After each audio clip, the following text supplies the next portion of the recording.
Selamat pagi teman-teman. Selamat berjumpa kembali hari ini pada kuliah virtual kita, yaitu kuliah keamanan sistem komputer atau keamanan sistem informasi. Nah, pada hari ini saya mohon maaf ya, terlebih dahulu saya katakan permohonan maaf saya karena live saya tidak bisa tepat pada waktunya, sehingga harus mengawali live hari ini. Walaupun demikian, tetapi memang ini merupakan tanggung jawab saya sebagai seorang pengajar. Jadi materi tetap saya berikan walaupun live ini lebih awal ya. Tapi Anda, teman-teman semua bisa menyaksikan dan memutar ulang live yang sudah saya berikan, atau perkuliahan online secara virtual ini bisa diputar kembali kapan saja dan di mana saja. Dan saya ingatkan kembali agar teman-teman semua tidak lupa untuk presensi ya, melalui sistem yang ada di siakat.stekom.ac.id ya. Karena presensi yang valid dan sah hanya melalui sistem yang ada di siakat.stekom.ac.id. Nah, untuk materi kuliah kita hari ini yaitu tentang enkripsi dan dekripsi. Saya harap minggu-minggu kemarin ya, teman-teman semua sudah tahu dan mengikuti perkuliahan saya tentang baik di mata kuliah yang membahas tentang steganografi maupun mata kuliah yang membahas tentang kriptografi ya, dan algoritmanya. Nah, hari ini kebetulan kita akan sedikit mengulas tentang enkripsi dan dekripsinya.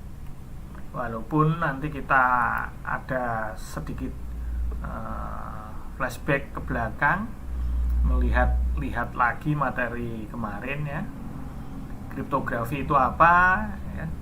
Ternyata kriptografi adalah ilmu atau seni untuk menjaga pesan agar aman. Kripto itu berasal dari kata script atau rahasia, dan grafi itu berarti writing atau tulisan atau gambar. Tapi dalam hal ini kecenderungan grafi atau yang ada di kriptografi itu bermakna tulisan. Walaupun memang bisa kalau di steganografi itu bermakna gambar maupun tulisan. Nah, para pelaku atau pengguna dari kriptografi itu disebut dengan cryptographer. Jadi kalau kita ada orang yang suka menyandikan pesan, itu kalau bahasa Indonesia disebut sender.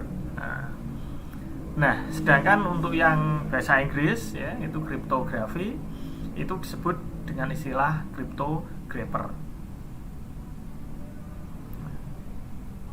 Sebuah algoritma dalam kriptografi atau cryptographic algorithm, jadi algoritmanya atau tekniknya nanti ya, cara-cara atau metodenya nanti di dalam sebuah kriptografi itu disebut cipher.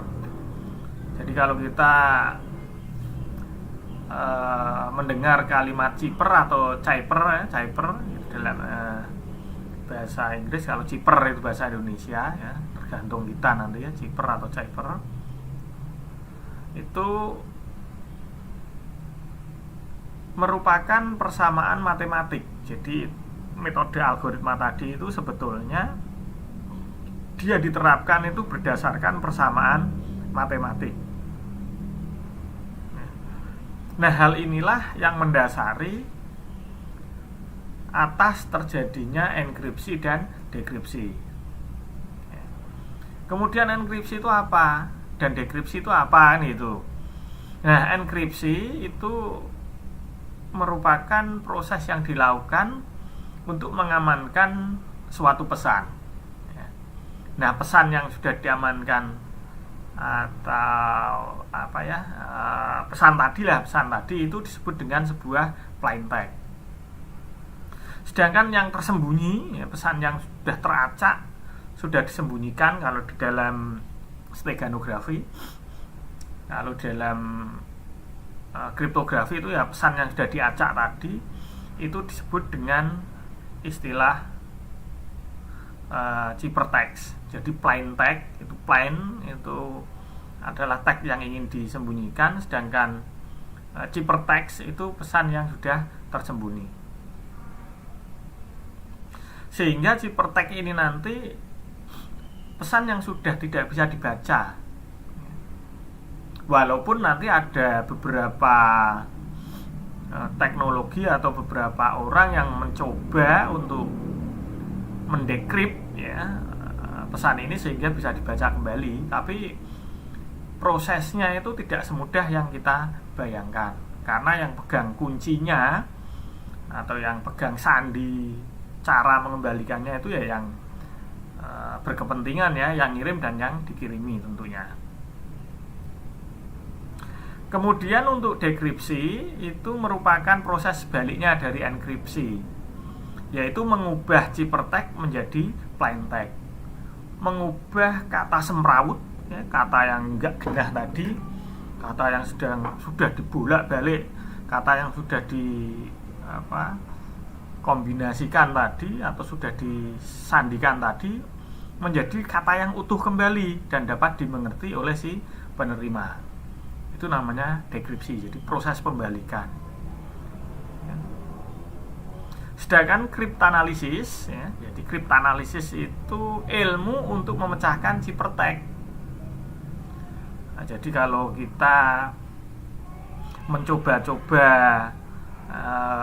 memecahkan sandi, mencoba-coba memasukkan keyword, mencoba-coba itu namanya percobaan kita tadi. Itu ilmu yang kita gunakan, tentunya kita mencoba kan didasari dengan ilmu, tidak hanya langsung tancap gas, tembak di tempat, langsung mainkan, itu bukan, tapi tetap kita akan didasari oleh sebuah ilmu. Nah, ilmu atau metode yang kita gunakan tadi itu disebut dengan kriptanalisis.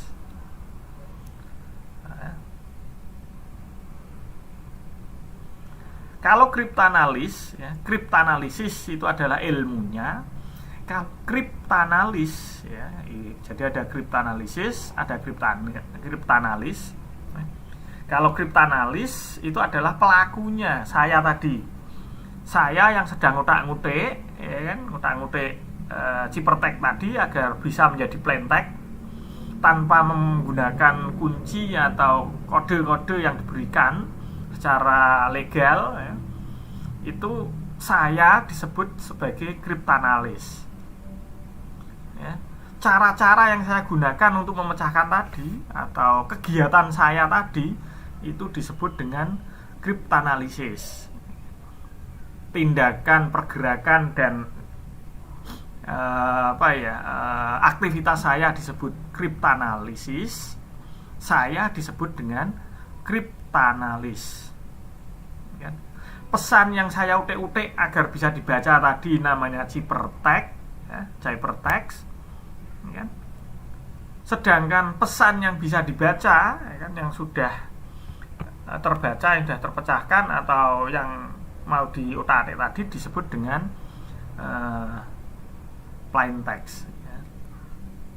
Sedangkan semua aktivitas, semua kegiatan ini, baik dari plain text-nya, baik ciphertext-nya, baik dari kriptanalisis maupun dari kriptanalis, ini disebut dengan namanya kriptografi. Nah, teknik untuk melakukan sebuah kriptografi disebut dengan namanya algoritma kriptografi. Bisa dipahami ya. Kalau tidak bisa dipahami, nanti bisa bertanya melalui forum media-media yang sudah tersaji, baik di kolom komentar, ya kan, kolom live chat, maupun fasilitas di grup Communication Center Learning yang ada di media Facebook. Nah, enkripsi itu sendiri digunakan untuk menyandikan data. Jadi enkripsi itu dilakukan data atau teks tadi agar tersembunyi, agar tidak bisa dibaca orang. Nah, enkripsi ini dilakukan dengan menggunakan sebuah kunci atau key, password ya, dengan menggunakan password lah katakanlah ya. Nah, proses pembalikan untuk membuka atau untuk istilahnya membaca pesan-pesan yang sudah semrawut tadi itu namanya proses decrypt ya. Encrypt itu proses untuk menyandikan, sedangkan decrypt itu proses untuk membuka ya. Nah, decrypt ya, aktivitas decrypt digunakan juga sebuah kunci lagi. Kuncinya ini bisa sama, kuncinya ini bisa berbeda ya, jadi kuncinya bisa sama, kuncinya bisa berbeda. Kalau kuncinya sama, maka disebut sebagai private key cryptograph ya. Jadi kunci untuk menyandikan dengan kunci untuk membuka itu kalau sama, maka kriptografi tersebut disebut dengan private key atau private key cryptography. Kalau kuncinya yang digunakan antara untuk proses enkripsi dengan proses untuk dekripsi itu berbeda, maka ya, untuk kasus ini disebut sebagai public key cryptography ya, jadi ada dua, kuncinya sama disebut private key cryptography, kuncinya itu berbeda disebut sebagai public key cryptography. Ini contoh proses dari enkripsi dan dekripsi, di mana plaintext pesan sebenarnya di encrypt dengan menggunakan key, kemudian jadilah dia namanya ciphertext. Nah, ciphertext itu diproses dengan decrypt dengan menggunakan kunci, jadilah menjadi plaintext kembali. Ya, dari gambar ini bisa dipahami ya. Nah, untuk melakukan kriptografi itu ada teknik dasarnya atau metode-metodenya.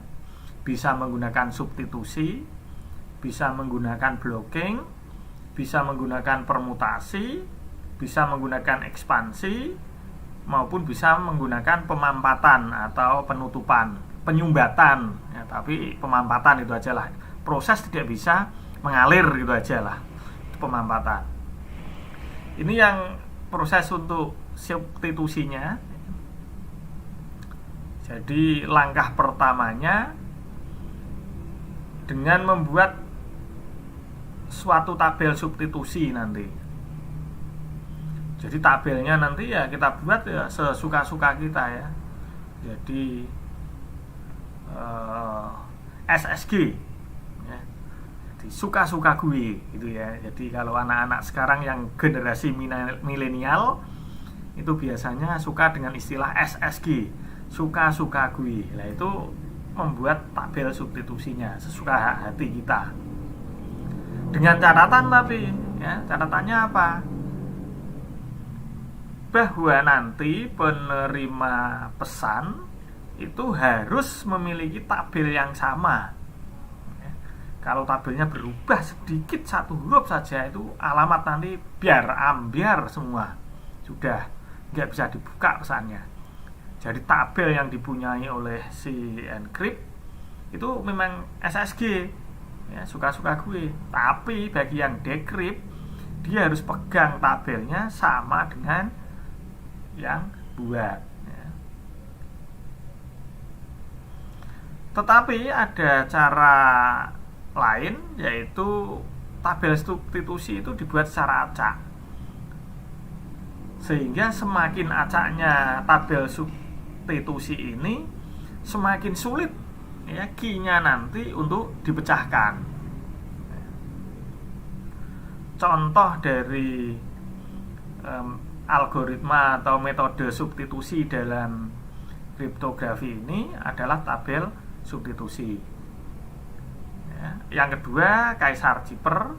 Ya, Kaisar Cipher ini menggunakan tabel substitusi atau menggunakan metode substitusi. Yang ketiga adalah ROT 13. Ya.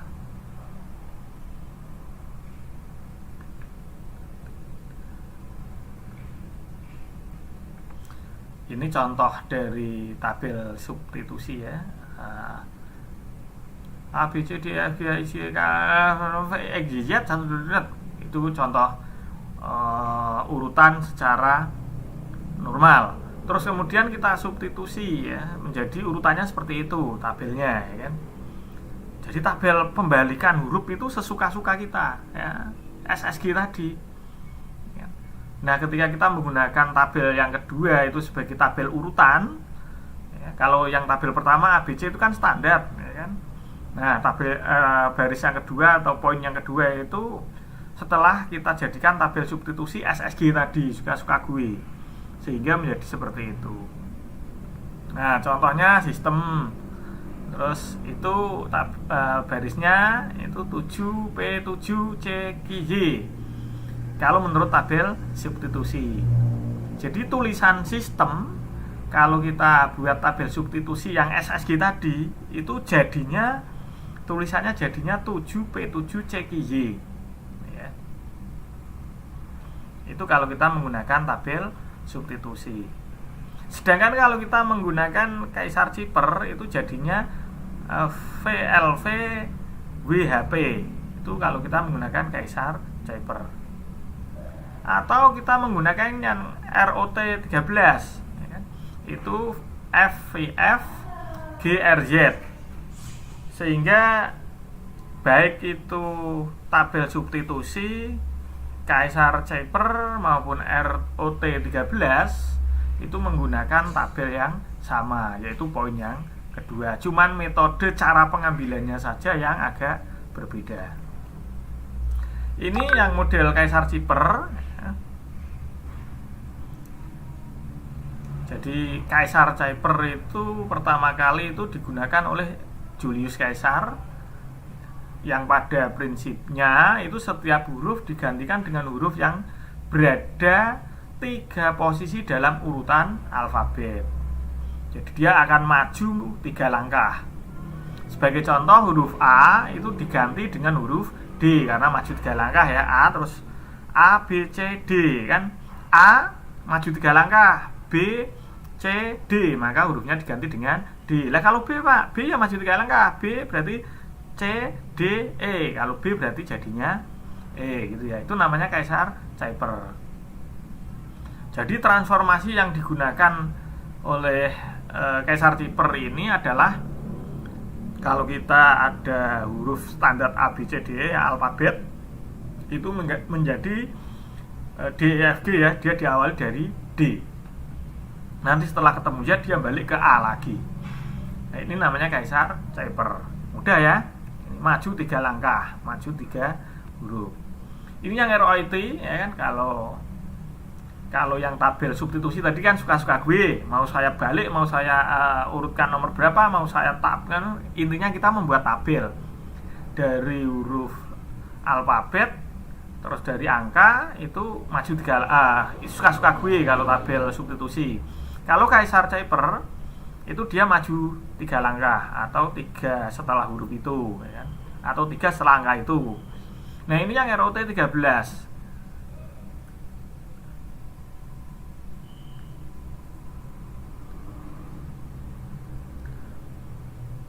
Ini yang Authitridin ini dia menggantikan huruf yang letaknya 13 posisi darinya. Jadi kalau Kaisar Cyper itu 3 posisi, kalau yang ROT 13 atau RUT 13 ini dia maju 13 langkah. Kalau A itu hurufnya N, kalau B berarti hurufnya O, dan seterusnya.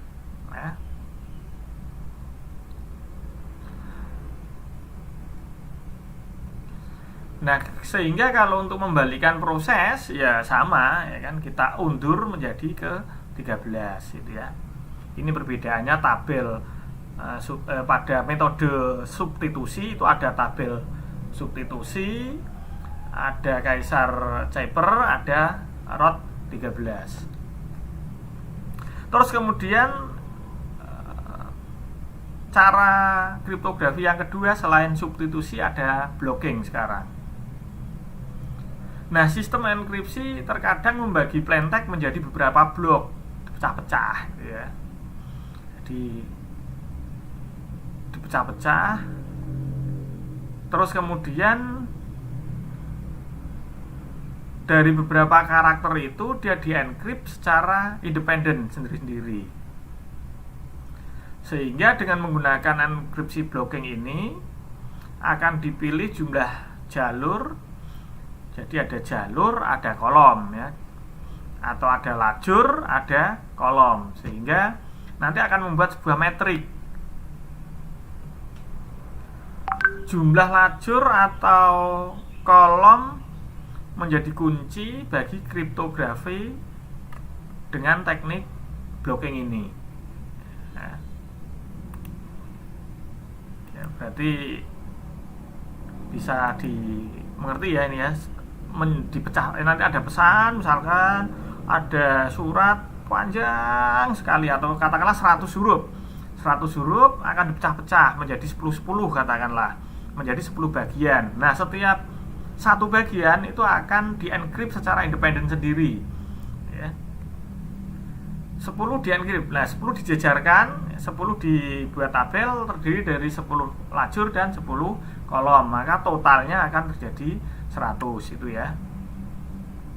Sehingga plaintext nanti akan dituliskan secara vertikal ke bawah berurutan pada lajur ya.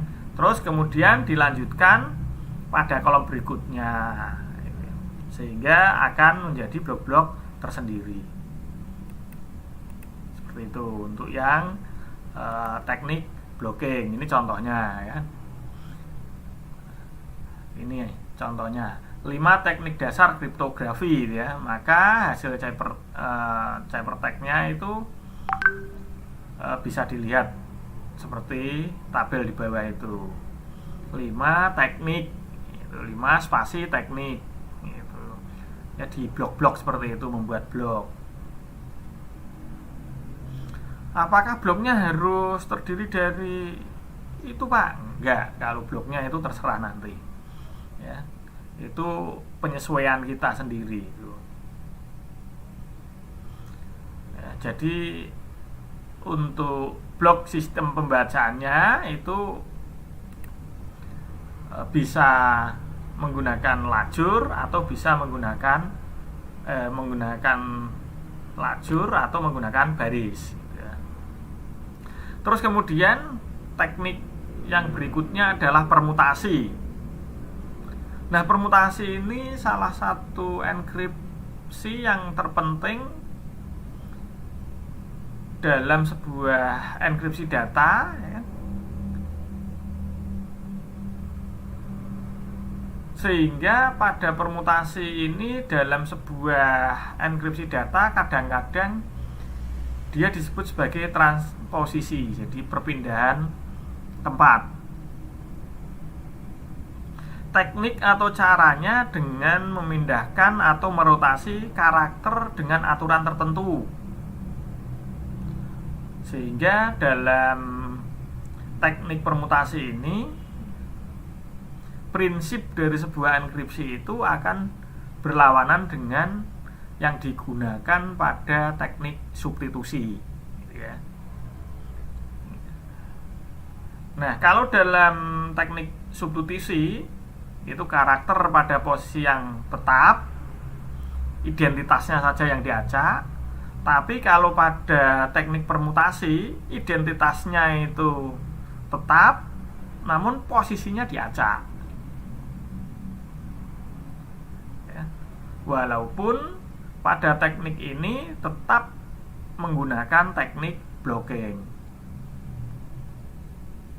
sehingga setiap blok nantinya dalam teknik permutasi ini akan menggunakan blok-blok atau akan menggunakan ukuran-ukuran panjang setiap bloknya itu sama, jadi dibuat sama ya.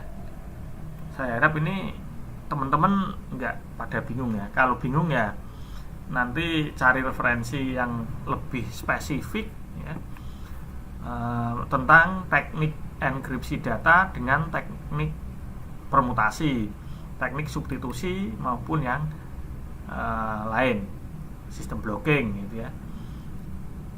Nah, untuk contoh dari kriptografi dengan teknik permutasi itu bisa dilihat pada gambar di bawah itu ya.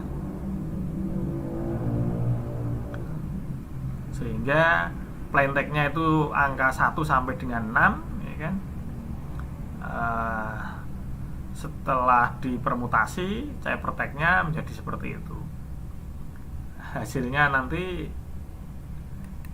menjadi permutasi. Yang misalkan tadi ya tulisan 5 teknik itu ya, itu menjadi seperti itu. Jadi dari 5 teknik cara kriptografi itu kalau diacak dengan permutasi menjadi N ETK5 SKD AIIRK RAT GORP FI. Itu kalau menjadi teknik permutasi. Ingat, kenapa kok susunannya menjadi seperti ini? Karena ini mengenal istilah blocking. Beda dengan yang substitusi tadi, atau beda dengan yang blocking tadi yang biasa. Tapi kalau permutasi sudah menggunakan blocking, masih juga diacak secara sembarang. Metode atau teknik berikutnya adalah ekspansi ya. Ekspansi ini suatu metode sederhana untuk mengacak pesan ya. Metodenya sederhana, tapi fungsi dari ekspansi ini adalah untuk mengacak pesan ya.